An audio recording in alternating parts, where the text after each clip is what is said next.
বন্ধ করেছে তাদের মাথা ওলায় ঝাড়া হয়ে গেছে।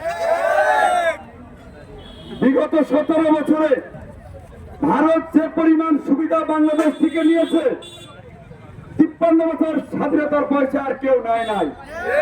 তার এই সুবিধা হঠাৎ করে বন্ধ হয়ে গেল, তার মাথা তো একটু খারাপ হবে।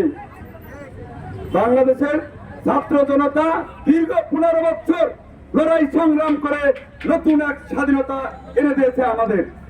সেই স্বাধীনতা টিকিয়ে রাখতে যা করার প্রয়োজন আমরা ছাত্র জনতা তাই করব।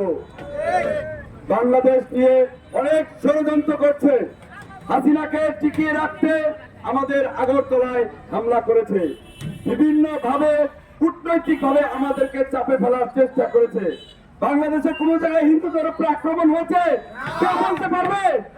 কোন জায়গায় কোনো হামলা হয় নাই, অথচ প্রতিনিয়ত আওয়ামী লীগের দালালেরা বাংলাদেশে একটা বিভ্রান্তি ছড়াচ্ছে। ইন্ডিয়ার মিডিয়া সকল জায়গায় বাংলাদেশকে বিভিন্ন ধরনের উদ্ভট কথাবার্তা ছড়ানো হচ্ছে। বিশ্ব মিডিয়ায় বাংলাদেশকে কুণ্ঠিত করার চেষ্টা করতেছে। আমরা গণ অধিকার পরিষদের পক্ষ থেকে স্পষ্ট ভাষা বলে দিতে চাই, বাংলাদেশের মানুষ আর ভারতের দাবিদারি মেনে নেবে না। আমাদের ভারতীয় আগ্রাসনের বিরুদ্ধে প্রথম দাঁড়িয়েছিলেন ভাসানী। দিল্লি আমাদের, আসাম আমাদের, কলকাতা আমাদের, পশ্চিমবঙ্গ আমাদের। তারা যদি আমাদের নিয়ে কোনো ষড়যন্ত্র করতে চায়, আমরা এই 7 সিস্টার আমাদের বাংলাদেশের অন্তর্ভুক্ত করবো ইনশাআল্লাহ। তাদেরকে হুঁশিয়ারি ও সাবধান করে বলে দিতে চাই, বাংলাদেশ নিয়ে কেউ যদি সিনেমিনি খেলতে চায়, গোটা ভারতকে আমরা সিনেমিনি খেলবো। ভারতকে আমরা দিল্লি না ঢাকা, আপোষে সংগ্রাম, দালালেরা হুঁশিয়ার, ভারতের দালালেরা ভারতের কূটনৈতিক শুভেন্দু তৃণমূলের একজন নেতা, সে ক্ষমতার জন্য গেছে পৃথিবীতে, শুভেন্দু অধিকারী।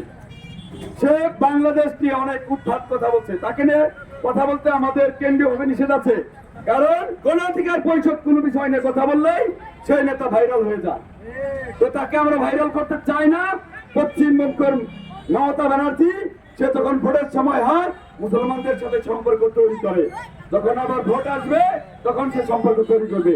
সে বাংলাদেশ শান্তি রক্ষা মিশন পাঠাতে চায়। আরে ভাই, আমরাই ওই পশ্চিমবঙ্গে শান্তি রক্ষা মিশন পাঠাবো আগামীতে, কারণ তোমরা হিন্দুত্ববাদী, তোমাদের সাথে আমাদের আগ্রাসন বিরুদ্ধে সবসময় সোচ্চার থাকবো। কোন হিন্দু ভাইদের সাথে আমাদের দুঃসম্পর্ক নাই। বাংলাদেশ সাম্প্রদায়িকের কোন দাঙ্গার সুযোগ নাই। হিন্দু, মুসলমান, খ্রিস্টান, বৌদ্ধরা আমরা মিলে সবাই এই বাংলাদেশকে নতুন করে সাজাবো, আগামীতেও সাজাবো, ভবিষ্যতেও থাকবো, অতীতেও ছিলাম। সবাইকে এই প্রোগ্রামে অংশগ্রহণ করার জন্য জনতা এবং রাজনৈতিক নেতাকর্মী, ছাত্র